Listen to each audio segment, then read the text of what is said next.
mbokk yi dal leen ak jàmm ci seen émission taxaw seetlu mi daan am fii ci Mass Agri. xam ngeen ni atum daaw bi yépp jotuñu amal émission bi ndax jot genn ko mañul woon wante dellusiwaat nañu te bëgg nañ wéyal émission bi ci dalal ay boroomi xam-xam yoo xam ni dinañ weccoo ci nan la mbayum Sénégal di doxee ak palaasam ci àddina nan lañ koy gën a mayee doole. loolu waral nag ñu defoon benn émission bu gàtt bii di waxtaan nag tey day jëm ci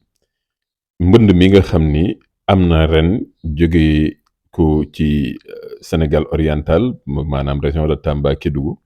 ndox mi jóge woon Guinée jëm ba fii ci Ndar nga xam ni indi na lor bu bare ci baykat yi. mbënd bi nag li ko waral mooy taw yi nga xam ne am na doole loolu jóge Guinée ak Mali te ndox moomu ñëw feesal dex gi ñuy woowee fleuve Sénégal. fleuve Sénégal nag mooy dox suñu diggante Mali ak Mauritanie jóge kon Sénégal oriental maanaam région de Kédougou Tamba jëm jaar Kidira jaar Bakel topp frontière bi wàcc Matam wàcc Podor ba wàcc Ndar fii ci Bango. xam ngeen ni ndox moomu moom daan nañ ko dékku ci li ñuy woowee ay barrage xam ngeen dégg barrage ca Manantali wala barrage ca Jama ak yu demee noonu wante ndox mi bari na doole goo xam ne ren barrage yi suñ bàyyi woon ñu téye fa ndox mi dana xar barrage yooyu mu doon yàq gu am solo. looloo waral nag service yi nga xam ne mooy OMVS mi ngi doon leeral baykat yi ni dinañ bàyyi ndox mi muy jàll te jàll googu muy jàll nga xam ne ndox gi dex gi day fees dina jàll nag dem fekk ji tool yi nangu leen yàq yenn dëkk yi gis nañ ko ci télé bi dëkk yu mel ni Kidira yu mel ni Podor nga xam ni tool yu bare yàq nañ ko ci ndox mi yàqu na ko foofu nangu ko wàcc na ba fii ci région de Saint-Louis ci zone bi naan Bango nga xam ni baykatu ceeb yi ak baykatu lii di mel ni kànja ñoom am nañ ay jafe-jafe yu mag ren ci campagne bi.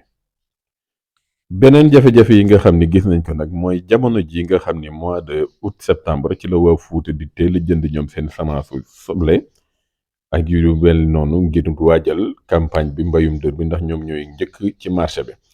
kon nag ren ndox mi nga xam ni jàll na nangu na yenn tool yi ba nga xam ni ñooñu kon surtout département de Podor ak Matam seen campagne moom dina perturber ñu ci bari tool yeen daan tàmm di bayee duñ ci mën a yegg. wante beneen conséquence bi tamit mooy ñi nga xam ni baykatu kayn yi nekk Bakel xam ngeen ni Bakel mbayum kayn bi dafa dox loolu ba ñoom quasiment ñoom ñooy def li niveau yi réguler ndax ñooy réguler marché kayn yi maanaam ñoom suñu génnee kayn yi rek kayn yi prix bi day lamb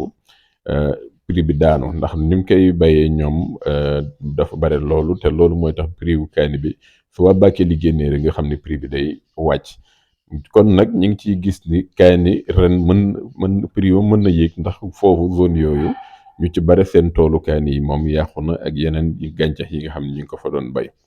beneen jafe-jafe bi tamit mooy ndox mi tool yi muy nangu yu ci bari ay aménagement sayet la nga xam ni yooyu moom ay aménagement yoo xam ne ban la bu nu yëkkati génnee canal yi génnee drainage yi génnee parcelles yeeg yooyu nag lu ci bare ndox mi nangu na ko te alal yu bare la yoo xam ne dafay seey la may laajaat ci moyen ngir ñu mën a génnewaat tool yooyu defaraat aménagement boobu xaalis bu takku la. kon loolu conséquence immédiate bi moom mooy ñi nga xam ni bëggoon nañu tàmbali seen campagne ci jamonoy octobre moom pour ñu gisaat tool yi fu mu féetee sax loolu mën na nekk jafe-jafe. kon nag mu laaj ñu am ay xalaat ak ay gëstu yoo xam ne war nañ ko mën a jëfandikoo ñun baykat yi ngir mën a dabu lii di saison bi. loolu benn ci loolu nag mooy xanaa jéem a xool yeneen zone yoo xam ne tàmbuñu fa woon bay wante ndox mën na fa àgg ngir ñu mën fa tàmbali sunu campagne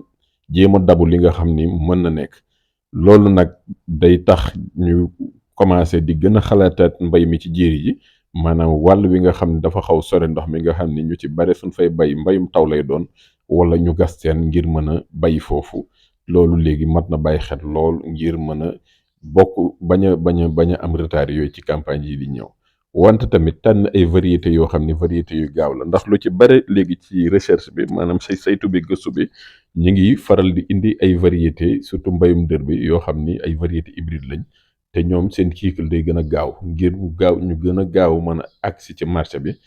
loolu am na ci solo te jar na bàyyi xel ngir mën a nag su demee ba ndox mi wàcc ba nga xam ne dellu na ñu jéem a fàttaliku ni yu ci bari ci tool yooyu am na ay aménagement yoo xam ni point GPS yi nga xam ne moo lay mën a jox koñu tool yi fu ne nekk fu nu féetee nga mën a dajalewaat tool bi mën a xam fan la sa tool yem ak fan la yoon wi mën a nekk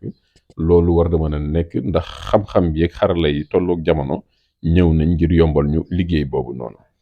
wante tamit war nañ mën a xool ci nu nit jëfandikoo jafe-jafe bi nga xam ne moo xew ci jamono nan lañ koy soppee ba génnee ci ndam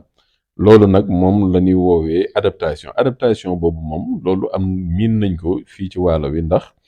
yàgg nañ dégg li ñuy woowee culture de décrue maanaam ndox dex gi su feesee bay dellu ñu ci bari dañuy topp ndox mi rek di ji directement semence bi bu ko defee gàncax gi mën a màgg jóg dem loolu ñu naan culture de décrue yàgg ngeen ko gis ci dugub gi dugub njaxnaat maanaam sorgho wante am na tamit ñu koy def ci pataat bi yàgg nañ ko def loolu ak lu mel ni mboq dinañ ko ci def pastèque ñebbe ak yeneen xeetu gàncax yooyu noonu nga xam ne ndox mi suñ ci amee ay semaine ba jàpp rek li ci def lay bi mën na ko jàppale ngir mu màgg dem kooku tamit jar na bàyyi xel lii yëpp nag doon ay xeetu xalaat yoo xam ne ñun ci marché Agri defoon nañ ko ci jafe-jafe yi nga xam ni sunu mbokk baykat yi nekk fii ci zone Waalo bi nga xam ne mbënd mi àgg na ci ñoom lañ ko bëgg weccool xalaat ngir mën a xool ñun ñëpp nan la ñuy mën a dimbalante ba mbay mi mën a jëm kanam ku ne mën ci gis seen bopp wante yow mii ñu ñuy déglu nag ñu bëgg nga wax ñu yow sa xalaat ci lii situation bi nan lañ mën a def ba génn ci lan war a mën a jël bay ko ci condition yooyu ak ci zone yooyu ngir moom mën ci am ab jëriñu ci alal wante tamit jëriñu ci rendement loolu kon sa tontu boobu ñu ngi koy xaar jërëjëf ba beneen yoon.